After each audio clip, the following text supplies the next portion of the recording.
누가복음 강의를 이어나가겠습니다. 오늘은 누가복음 15장 1절에서 32절까지 15장 전체의 말씀입니다. 오늘 말씀은 이 비유의 말씀입니다. 세 가지 비유가 등장합니다. 여기서 우리가 먼저 주목해야 될 점은 이 청중이 누구냐 하는 것입니다. 누구에게 하신 말씀인가 라는 것을 먼저 잘 알고 들어갈 필요가 있다고 봅니다. 여기 보면은 이 세리와 죄인들이 예수님 말씀을 들으려고 나옵니다. 그런데 그 모습을 본 바리새인들이 수군거립니다. 예수님이 죄인을 받아들이고 식사를 같이 한다라고 수군거립니다. 비난하는 거죠. 그러니까 예수님이 그들에게 비유로 이르시되, 대개 공관복음에서 비유 말씀은 12 사도가 아닌 무리들에게, 특히 이제 이 바리새인들, 유대인들에게 할 경우에 이 비유로 말씀하십니다. 오늘 말씀도 마찬가지입니다. 청중이 누구냐? 1차적인 청중은 바리새인들입니다. 여기 보면 1절에 보면 이제 세리와 죄인, 2절에는 바리새인과 서기관들, 이게 같은 사람들을 강조해서 말씀하신 겁니다.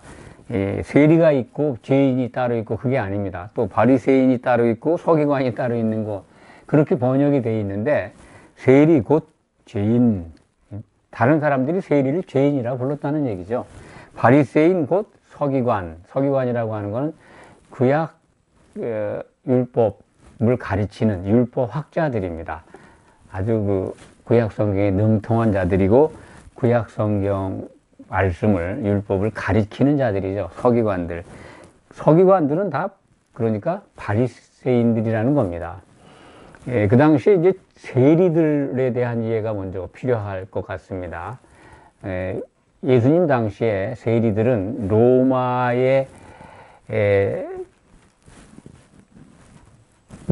정부를 도와서 세금을 민족들에게 걷어서 로마 총독에게 바치는 그러한 역할을 하는 사람들입니다.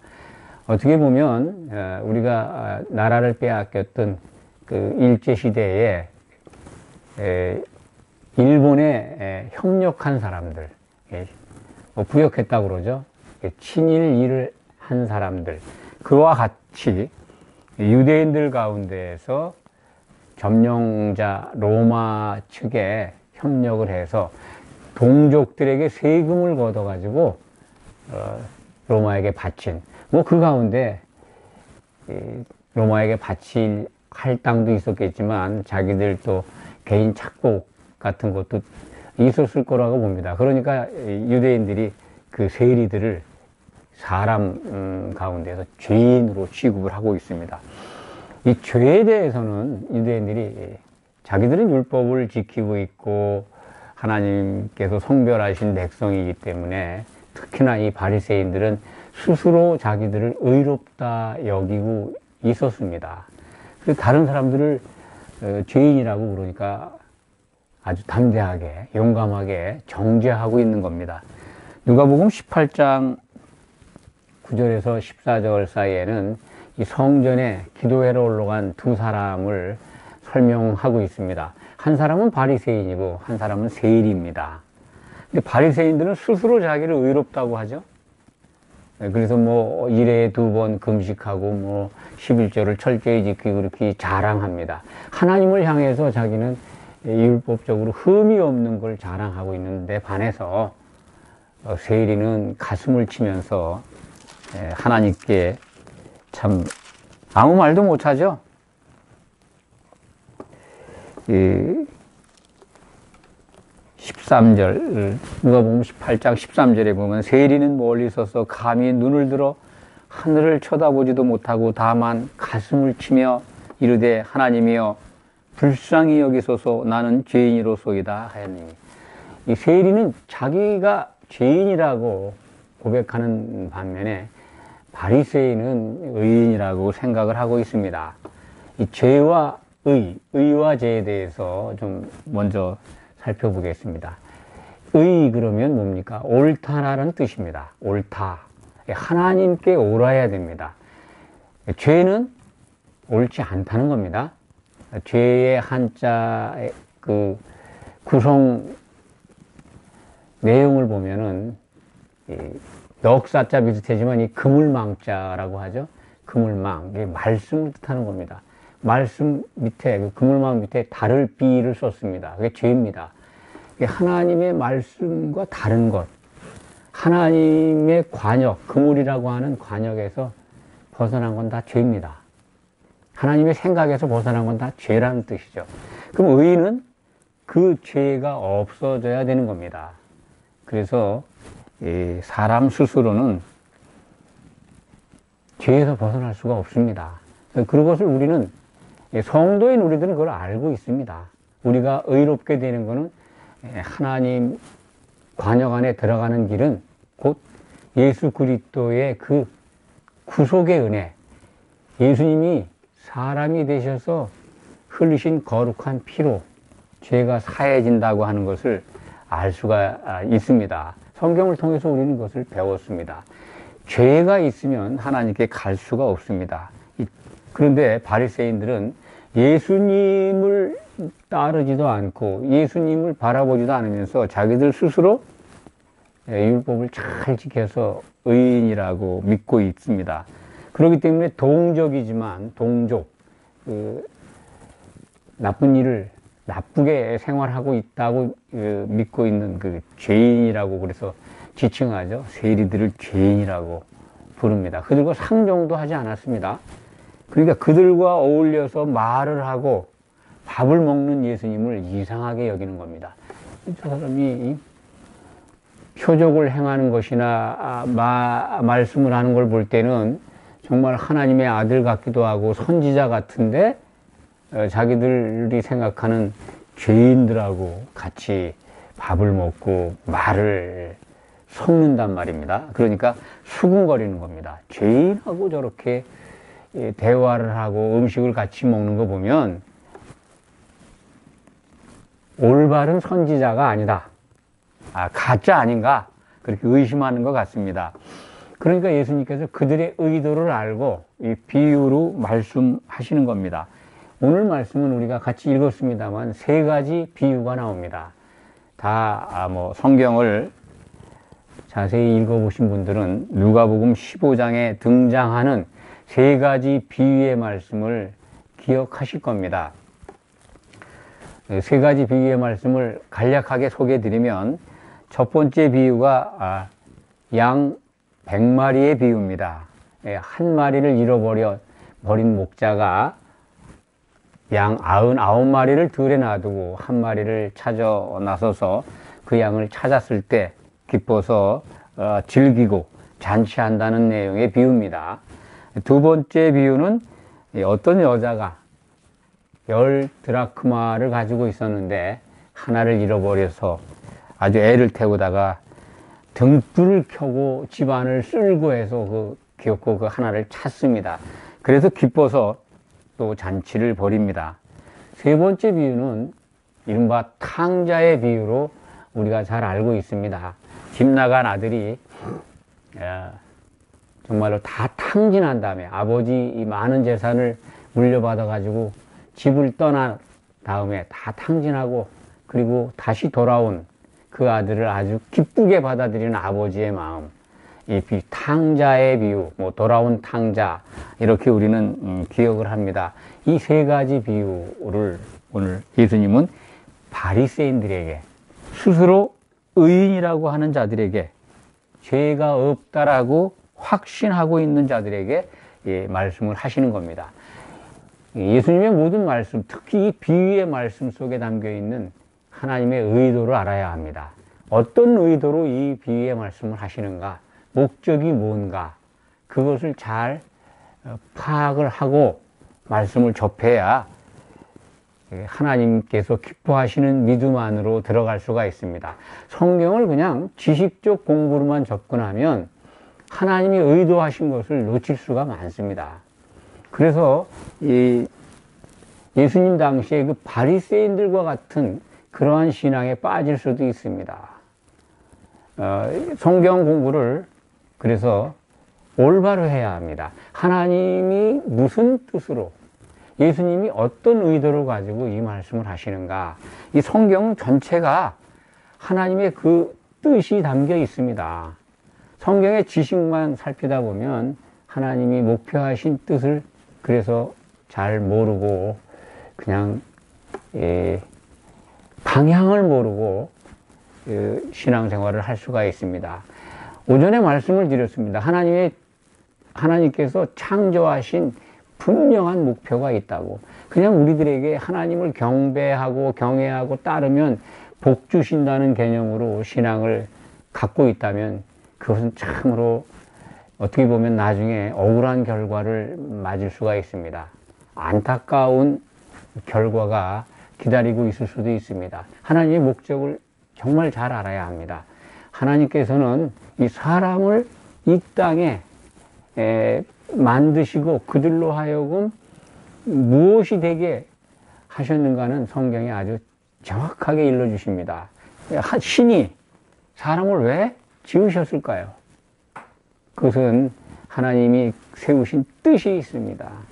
하나님은 하나님께서 사람들과 결혼하고 싶은 그 계획을 갖고 계셨습니다. 그래서 성경은 전에도 말씀을 드렸습니다만 하나님의 결혼에 관한 책이다. 그 의도를 가지고 이 성경을 우리에게 주신 겁니다. 하나님의 계획을 늘 기회 있을 적마다 말씀을 드립니다만 성경이 말씀하는 내용대로 말씀을 드리면 예수 그리스도인 어린 양으로 오셔서 이 땅에 오셔서 죽임을 당했죠. 그 어린 양의 어린 양의 신부를 얻는 게 하나님의 계획입니다. 그것을 얻고 나신 다음에는 다 이루었다 하시고 그리고 이제 모든 것을 완성하신 그 새 예루살렘을 보여주십니다. 하나님의 계획이 마감됩니다. 창세기에 기록되어 있는 하나님의 계획이 완성된 다음에 하나님은 이루었다라고 말씀하십니다. 뭘 보고 이루셨다 말씀하냐면 그 어린 양의 신부, 한 신부로 단장된 교회. 좀 더 구체적으로 말씀드리면 새 예루살렘 성입니다. 그거를 보여주시면서 어린 양의 신부라고 말씀하십니다.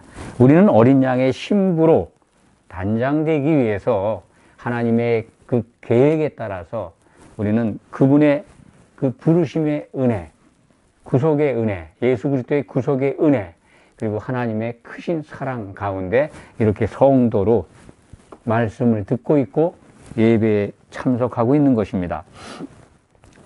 말씀이 조금 본문하고는 상관이 좀 적은 쪽으로 흘러가 버렸습니다. 이 비유의 말씀 속에 담겨 있는 하나님의 의도, 예수님의 의도를 설명을 드리다가 그렇게 됐습니다. 지금 이 바리새인들은 어떤 생각으로 예수님을 지금 예수님에 대해서 수군거립니까? 자기들이 의인이라고 하는 겁니다. 의인. 그 의인이라고 하는 바리새인들을 향해서 예수님은 지금 이 비유 말씀을 통해서 한마디로 너희도 죄인이다라는 겁니다.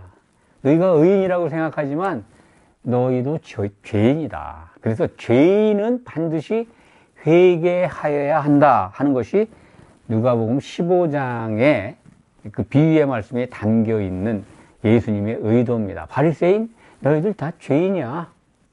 그 죄인 한 사람이 회개하는 것을 하늘에 계신 아버지가 얼마나 기뻐하는지 몰라. 하늘 오늘 본문 표현을 보면은 7절을 말씀을 한번 볼까요? 내가 너희에게 이르노니 이와 같이 죄인 한 사람이 회개하면 하늘에서는 회개할 것 없는 의인 99으로 말미암아 기뻐하는 것보다 더하리라. 하늘에서 하나님 아버지께서 하늘이라고 하는 건 그 가운데 이제 천사들도 있을 겁니다. 이게 드라크마 비유에서는 하나님의 사자들 앞에 기쁨이 된다. 한 사람이 회개하는 것. 10절의 말씀입니다. 죄인 한 사람이 회개하면 하나님의 사자들 앞에 기쁨이 되느니라. 이렇게. 7절은 하늘에서는 기쁨이 된다.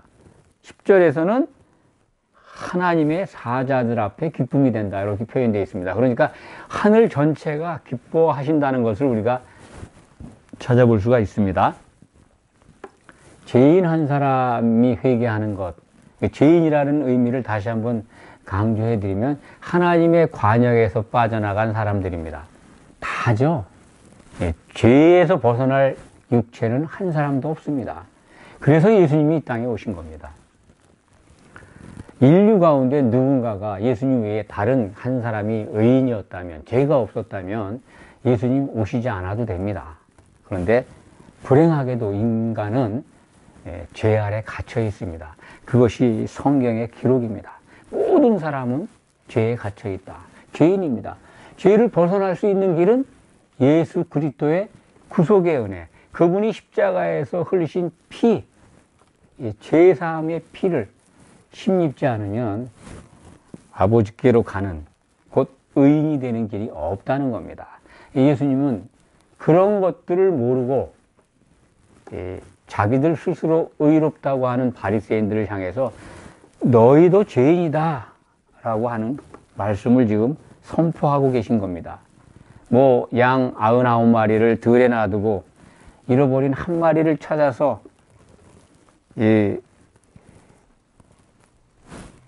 찾아내기까지 애를 쓰는 목자에 대한 비유입니다. 어떤 사람이라고 기록이 되어 있는데 우리는 예수님이라고 생각을 합니다. 예수님이 자기 자신이 죄인을 구원하기 위해서 오신 분이다 라는 것을 오늘 비유의 말씀에서 소개하고 있는 것이라고 생각을 합니다. 이 드라크마 비유는, 드라크마라고 하는 건 이제 은전의 이름이죠. 우리는 신약 성경에서 데나리온 압니다. 데나리온. 데나리온은 아마 로마 화폐라고 기억이 되는데, 드라크마는 헬라 말로 그 은전, 같은 화폐 단위라고 생각을 합니다. 이름은 다른데 또 가치, 돈의 가치는 비슷하다고 해요. 데나리온도 한 사람의 하루 일당, 노동자 일당 값인데 드라크마도 그 정도 된다라고 제가 기억을 합니다. 그런데 이 10개 각각 하나하나의 그 은전이 그 10개 모인 것이 무슨 의미가 있느냐? 이 부분은 여러 가지 해석이 있습니다만 보편적으로 이 드라크마 10개가 모여서 이루고 있는 것이 하나의 선물이라고 합니다. 선물. 그러니까 남자가 여자에게 약혼 기념 선물 줄 때 이 10개의 드라크마로 만들어진 걸 준다고 합니다. 그러니까 그 10개가 꽉 차 있어야 상품이 될 수 있는 거죠. 그 존재 가치가 있는 겁니다. 그러니까 약혼 기념 선물, 드라크마 10개가 있어야 완전한 상품이 되는 것, 그렇게 이해하시면 됩니다. 그리고 10개 가운데 뭐 은전 하나가 빠진 개념이 아니라 꼭 10개가 있어야 하는 거죠. 하나가 빠지면 안 되는 겁니다. 어떤 그 약혼 선물로서는 가치가 없어지는, 뭐 그렇게 이해하시면 틀림이 없을 겁니다. 그러니까 그것을 얼마나 애를 써서 찾습니까? 그런데 그 하나 찾는 것이, 그 10개 중에서 하나가 떨어져 나가는 것이, 그 전체에서 떨어져 나가는 것, 그것이 실족하는 개념, 그러니까 죄를 범하는 것, 죄인으로 비유로 말씀하십니다. 양 한 마리가 이탈한 것, 의인들 모임에서 하나가 떨어져 나갔어요. 그리고 100마리의 양이 있어야 온전한 이 모임을 만드는데 거기서 하나가 떨어져 나가서 흠이 생긴 거나 마찬가지입니다.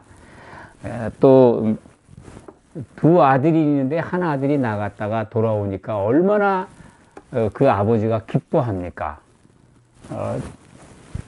모든 재산을 탕진하고 돌아온 아들이지만은 아버지는 최고의 옷을 입히고 잔치를 벌입니다.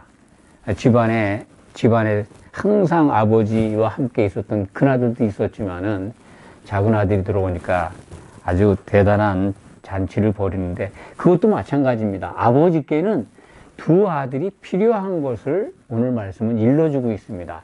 99마리 양 가운데 하나가 이탈했는데 그것을 찾은 것을 죄인 하나가 회개한 걸로, 또 드라크마 10개가 있어야 되는데 하나를 잃어버렸는데 그걸 찾은 것을 한 사람이 회개하고 돌아오는 것으로, 두 아들이 있는데 정말 한 아들은 집을 나가 다시 돌아와서 그 아버지를 기쁘게 하는 것, 이렇게 이 오늘 비유의 말씀은 채워지는 것이 하나님의 기쁨이 된다 하는 것으로 이렇게 설명을 해주고 있습니다. 무엇을 의미할까요? 회개하고 돌아오는 것도 중요한 말씀의 의도입니다만, 예수님은 당신이 십자가를 지고 죽고 부활한 다음에 이 땅에 남겨둘 자신의 몸, 곧 교회가 세워질 때 교회가 어떤 것인가를 미리 이 비유의 말씀을 통해서 일러주고 있다고 저는 생각을 합니다. 교회는 이 회개한 죄인들이 회개해서 이 공동체를 이루어서 흠이 없는 공동체, 흠이 없이 세워져야 합니다. 하나가 떨어져 나가면 100마리 양 가운데 100마리라고 하는 충족된 수가 있는데 하나가 떨어져 나가면 완전하지가 않습니다.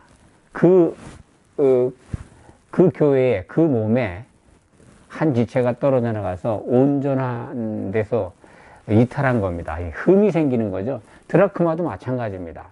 하나를 잃어버리면 온전해지지가 않는 겁니다. 두 아들이 있어야 되는데 하나가 나갔습니다. 온전하지가 않아요, 아버지께는. 그래서 그들이 오거나 찾거나 회복하게 되면 그렇게 기뻐하는 겁니다. 그 기뻐하는 건 누가 기뻐하는 겁니까? 비유의 말씀입니다만 그 부분은 오늘 예수님은 분명하게 하늘에 계신 아버지, 하늘들에 있는 그 천사들까지도 기뻐한다는 겁니다. 이 천사들이 기뻐하는 것 부분을 좀 설명을 드리겠습니다.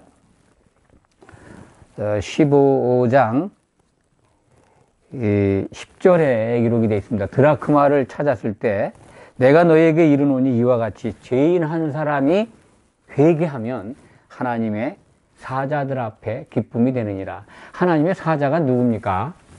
천사들이죠. 부리는 영들입니다. 이 천사들이 기뻐한다는 겁니다. 죄인이 회개하면 하나님의 백성이 됐습니다. 그래서 예수님의 다른 데서 하신 말씀을 보면 그들이 예수님의 형제된 자들, 어린아이가 된 자들, 영이 태어난 자들, 영이 살아나서 하나님의 백성이 된 자들에게는 천사들이 있다는 겁니다. 천사들이 보호하고 있어요. 지금 우리가 예배 드리는 이 공간에도 천사들이 와 계십니다. 여러분에게도 천사들이 붙어 있습니다. 그러니까 죄인이 회개했을 때 천사들이 기뻐하는 것은 마땅하죠. 왜냐하면 천사들의 직무가 뭡니까? 히브리서 2장에 기록되어 있습니다. 천사들은 구원받을 상속자들을 위해서 하나님이 보내신 영들입니다. 부리는 영들입니다. 그러니까 천사들에게 할 일이 생겼으니 얼마나 기쁘겠습니까? 그래도 죄인 하나가 회개하면 하나님의 사자들 앞에, 그 천사들 앞에 기쁨이 되는 것입니다. 이렇게 이해하시면 됩니다. 오늘은 주로 이 두 아들을 가진 아버지, 작은 아들을 잃었다가 작은 아들이 이제 재산 상속을 받고 다른 나라로 가서 다 탕진하고 돌아온 그 탕자의 비유를 좀 더 깊이 들어가서 다시 들여다보는 그런 시간을 갖도록 하겠습니다. 이 둘째 아들이 둘이 있는데 둘째 아들은 아버지께 재산을 나눠달라고 그래서 그 살림을 나눠봤습니다. 그리고 그거를 다 모아가지고 먼 나라로 갔다. 그리고 허랑방탕 낭비했다 하는 것이 누가복음 5장 13절에 기록되어 있습니다. 3절. 그 후 며칠이 안 되어 둘째 아들이 재물을 다 모아가지고 먼 나라에 가서 거기서 허랑방탕하여 그 재산을 낭비하더니 14절을 읽어드리겠습니다. 다 없앤 후 그 나라가 크게 흉년이 들어 그가 비로소 궁핍한지라. 가지고 간 재산을 다 털어먹었어요. 낭비했습니다. 그 부분을 나중에 기록되어 있습니다만 그 형 맏아들은 그 동생이 장녀들하고 다 털어먹었다 이렇게 기록하고 있습니다. 그것이 어디 나옵니까? 30절에 나오죠. 아버지의 살림을 창녀들과 함께 삼켜버린 이 아들. 이 아들이라고 합니다. 동생이라고 부르지도 않죠. 당신의 아들이라는 거죠. 그 형의 말투에서 동생에 대한 그 감정이 아주 노골적으로 표현되어 있습니다. 이 두 아들의 비유, 탕자의 비유 속에 우리는 이 아버지의 마음을 먼저 읽을 수 있다고 봅니다. 그 재산을 다 털어먹고 거지가 돼서 돌아온 아들을 멀리, 거리가 아직도 멀리 떨어져 있는데 아버지는 그것을 바라보고 있다가 그를 맞으러 나갑니다. 그게 어디에 나옵니까? 달려갑니다. 20절일 겁니다. 20절. 예. 거리가 먼데 아버지가 그를 보고 측은히 여겨 달려가 목을 안고 입을 맞춥니다. 얼마나 기다렸는가 하는 걸 아버지의 말씀 속에서 알 수가 있습니다. 그 전에 이제 아들이 돌이키는 장면이 나오죠. 아들이 이제 아버지께 돌아가야 되겠다, 집으로 돌아가야 되겠다 하는 그 생각을 하는 게 18절에 그 생각을 기록해 놓았습니다. 아들이, 둘째 아들입니다. 내가 일어나 아버지께 가서 이르기를, 마음속에서 이르는 거죠. 생각하는 거죠. 아버지, 내가 하늘과 아버지께 죄를 지었사오니. 죄를 고백합니다. 죄인인 걸 압니다. 재산을 다 탕진한 것도 뭐 죄라고 생각할 수 있습니다만 근본적인 죄가 뭘까요? 둘째 아들이 지은 죄. 그걸 우리 한번 생각해 봐야 합니다. 그래야 우리들이 죄에 대한 개념을 확실하게 알게 됩니다. 여기에서 둘째 아들이 지은 죄는요, 아버지 집을 떠난 겁니다. 아버지와 함께 있는 것이 아버지의 기쁨이 되고 그것이 진정한 효도이고 그것이 의로워지는 건데 아버지 집을 떠났어요. 다 이 시대의 우리들입니다. 아버지를 떠난 우리 죄입니다. 죄인입니다. 이 작은 아들이 다른 사람이 아닙니다. 우리들입니다. 아버지를 떠났기 때문에 재산이 있었건 없었건 뭐 그걸 떠나서 하나님과 떨어져 있었던 것, 그것이 이 작은 아들의 입장과 똑같다. 죄인입니다. 그런데 돌이켜서 아버지께로 갑니다. 뭐라고 고백하는지 한번 볼까요? 21절. 아들이 이제 아버지가 달려나와서 만났습니다. 아들은 자기가 생각한 대로 돌이켜서 온 겁니다. 그러니까 아들이 아버지께 이르되 아버지, 내가 하늘과 아버지께 죄를 지었사오니. 하나님 아버지와 지금 육신의 아버지께 죄를 지었다는 거죠. 하늘과 아버지께. 그러니까 하나님 아버지께 죄를 지었사오니 지금부터는 아버지의 아들이라 일컬음을 감당하지 못하겠나이다. 하나 그 아버지의 이 대우를 한번 보십시오. 돌아온 탕자 아들에게, 집을 나갔던 그 아들에게, 죄인이었던 우리들이 하나님 아버지께 돌아갈 때 이러한 대접을 받는다는 겁니다. 이 대접이 뭐냐면 22절에 나오죠. 아버지는 종들에게 이르되 제일 좋은 옷을 내어다가 입히고 손에 가락지를 끼고 발에 신을 씻기라. 그리고 살진 송아지를 끌어다가 잡으라. 우리가 먹고 즐기랴. 이것은 이제 예수님의 혼인잔치 때 이루어집니다. 우리는 이것을 꿈으로 바라보는 자들이죠. 이 죄인인 걸 고백하고 예수 그리스도를 향해 나온 우리들은 하나님의 아들로 편입이 되게 됩니다. 왜냐하면 예수님은 십자가에서 피를 흘리고 죽고 부활하셔서 맏아들이 되셨기 때문입니다. 독생자로 오셨지만 맏아들이 되셔서 우리들로 하여금 이제 동생들이 되게 하셨습니다. 그것은 하나님의 구원의 방법입니다. 에베소서 1장 4절에서 6절 사이에 그 내용이 담겨 있습니다. 그리스도로 말미암아 우리들을 하나님의 아들들로 삼으시겠다고 하는 계획이 이루어지고 그 아들들이 이기는 자가 되어서 예수님과 더불어 찬송하는 것이 혼인잔치, 살찐 송아지를 잡아다가 먹고 즐기는 잔치, 혼인잔치가 벌어지게 됩니다. 우리는 반드시 거기에 들어가야 되는데 거기에 들어가기 위해서 하나님은 이 돌아온 작은 아들에게 하신 대로 우리에게 제일 좋은 옷을 입혀주실 겁니다. 그것은 신부가 입는 한 깨끗한 세마포 옷인데 혼자 입는 게 아니라 함께 입는다는 말씀을 제가 말씀드렸습니다. 그 대목이 요한계시록 19장 9절에 기록되어 있다. 8절에 기록되어 있는 걸로 제가 기억을 합니다. 찾아보겠습니다. 옷 입는 거.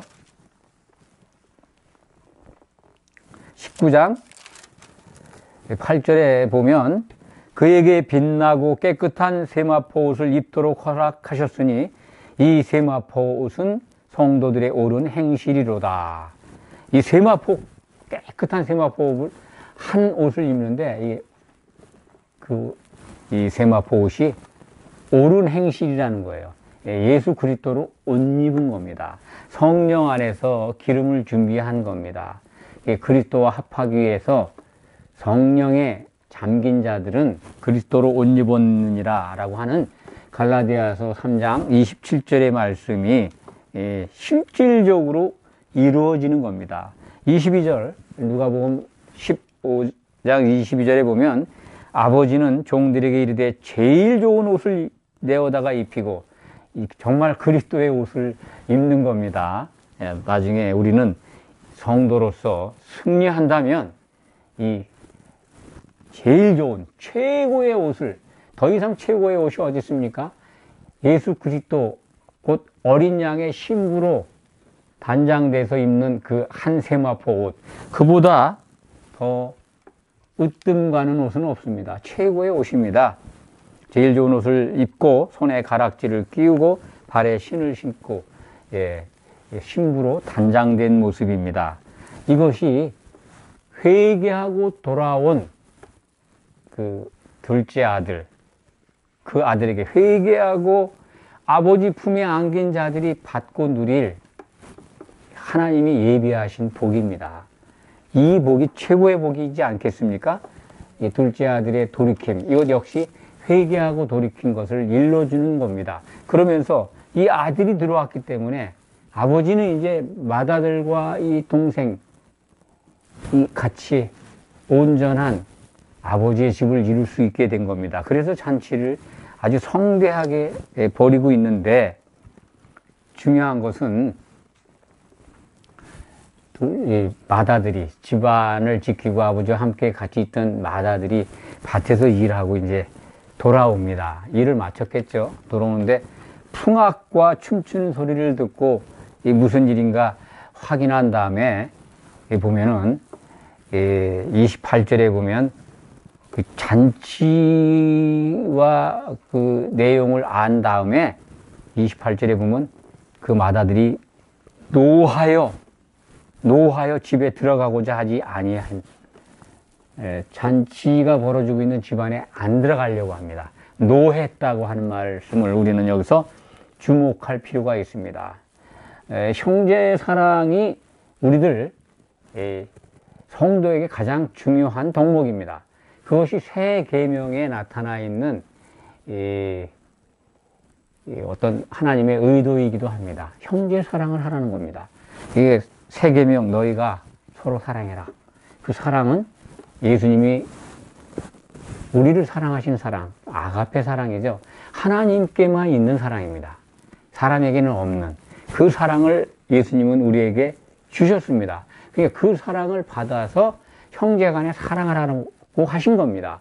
그런데 마태복음 5장 22절에 보면 형제에게 노하는 자마다 천국에 가는 게 아니라 지옥불에 던져진다라고 기록이 되어 있습니다. 형제라고 하는 것은 이렇게 교회에 들어와 있는 성도들 사이에 각각 이 성도들이 서로 형제입니다. 예수님이 맏아들이고 우리들은 예수님의 형제들입니다. 예수님의 형제가 예수님의 다른 형제를 향해서 노하면 용서하지 못한다는 겁니다. 그게 아주 엄청난 심판 기준입니다. 예수님이 다시 오실 때 그리스도의 심판대에서 기준이 형제 사랑입니다. 결국은 성령 안에 있다면 형제를 사랑할 수 있을 겁니다. 그런데 이 맏아들은 노하고 있잖아요. 노하는 자에 대해서 마태복음 5장 22절 이하를 보시면요, 지옥불에 던져지는 것을 알 수가 있습니다. 뭐 미련한 놈이라 또는 뭐 라가라 하면 다 뭐 공회에 잡혀가고 심판을 면치 못하고 지옥에 던져진다. 게 다 같은 단어입니다. 형제에게 노하는 자. 그런데 맏아들은 지금 노하고 있어요. 동생에게만 노할까요? 아버지의 처사에도 노하고 있습니다.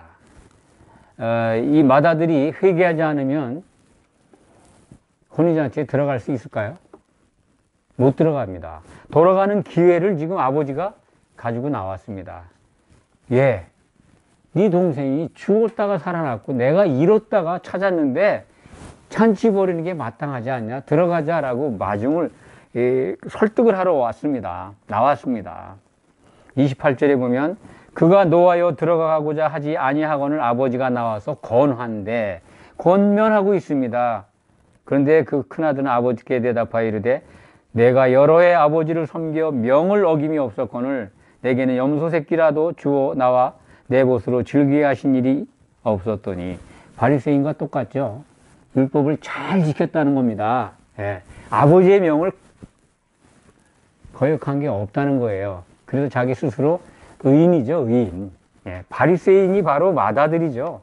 이 대목에서 우리는 그것을 발견할 수 있어야 합니다. 너도 죄인인데 바리새인들 보고 너희는 죄인이야. 회개하지 않으면 안 돼. 회개하고 돌이켜야 되라고 하는 말씀을 지금 바리새인들에게 하고 있습니다. 이 청중이 누구라 그랬어요? 바리새인들입니다. 이 시대에 우리들입니다. 다 맏아들이에요, 맏아들.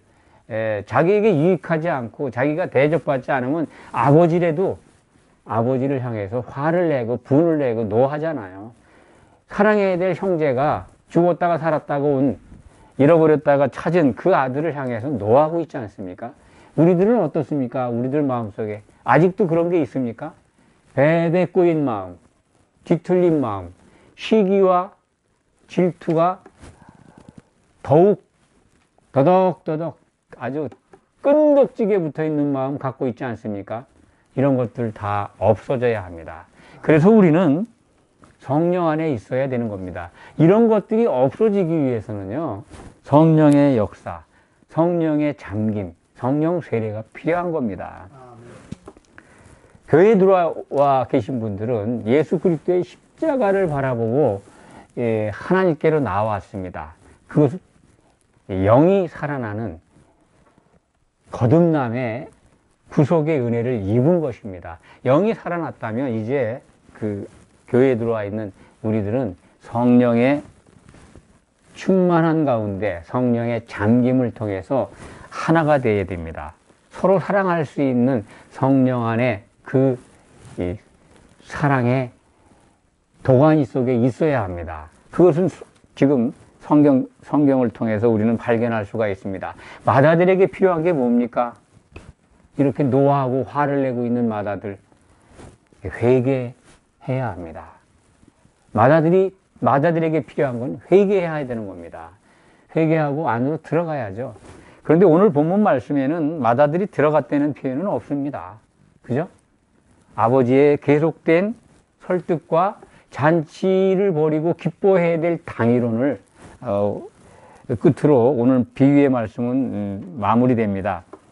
33절에 31절에 보면 아버지가 이르되 예 너는 항상 나와 함께 있으니 내 것이 다 내 것이로되 이 내 동생은 죽었다가 살아났으며 내가 잃었다가 얻었기로 우리가 즐거워하고 기뻐하는 것이 마땅하다 하니라. 맏아들은 아버지와 함께 같이 있었습니다. 바리새인과 똑같죠. 성별된 유대인이라고 죄가 없다라고. 그런데 죽어 있는 겁니다. 동생은 실질적으로 정말 죽었다가 살아나서 이제 거듭나서 교회에 다시 돌아왔습니다. 그런데 아버지와 함께 있었다고 하는 이 마다들이 자기 스스로 죄인인 걸 모릅니다. 돌이켜야 합니다. 아버지의 마음을 알고 집으로 들어가야 합니다. 그래야 그 교회가 흠이 없는 온전한 교회가 되지 않겠습니까? 지체 가운데 이상 흠이 생겼어요. 그러면 예수님의 몸 가운데 흠이 생긴 지체가 있으면 큰일입니다. 예수님은 어떤 때 이렇게 찍어내버리라고, 실족한 자가 있으면 그렇게 말씀하시지 않습니까? 찍어내버리면 정말 불행합니다. 남아있는 성도들은 그렇지 않지만 찍어내버린다면 지옥불에 던져지는 거 아닙니까? 그 흠이 생긴 지체가 회복하는 길은 회개하고 다시 그 몸으로 돌아오는 겁니다. 흠이 생기면 안 되죠? 오늘 말씀을 정리합니다. 이 세 가지 비유는 두 가지 목적을 가지고 바리새인들에게 지금 비유로 말씀하셨다 하는 것을 알 수가 있습니다. 하나는 누구나 다 죄인인데 회개해야 한다는 겁니다. 회개하면 하늘에 계신 아버지께서 그렇게 기뻐하신다. 그리고 교회, 십자가를 통해서 이 땅에 세우실 예수님의 목적, 교회를 세우시러 오신 거 아닙니까? 그래서 교회가 완성되면 예수님은 다시 오실 겁니다. 그 교회와 결혼하기 위해서 오실 겁니다. 그런데 그 교회는 흠이 있어서는 안 된다는 겁니다. 흠이 없이 참 정결하게 다듬어지고 그리고 단장돼야 된다. 신부화장을 잘 해야 된다는 겁니다. 하나님이 기뻐하시는 교회로 세워져야 한다는 것을 우리에게 일러주고 있습니다. 오늘 말씀을 통해서 이 회개하고 교회에 들어와 있는 우리들 행여나 실족하지 않을까? 실족하지 않는 방법은 예수님의 몸인 포도나무의 비유가 있죠. 붙어 있으면 됩니다. 성령 안에 거하면 됩니다. 그러면 이렇게 형제 간의 사랑을 나눌 수 있고 아버지를 기쁘시게 할 수 있고 그리고 온전한 교회의 지체로서 승리할 수 있습니다. 이러한 놀라운 은혜와 그리고 승리가 여러분에게 있기를 축원합니다. 아멘. 기도하겠습니다. 아버지 하나님, 참으로 감사합니다.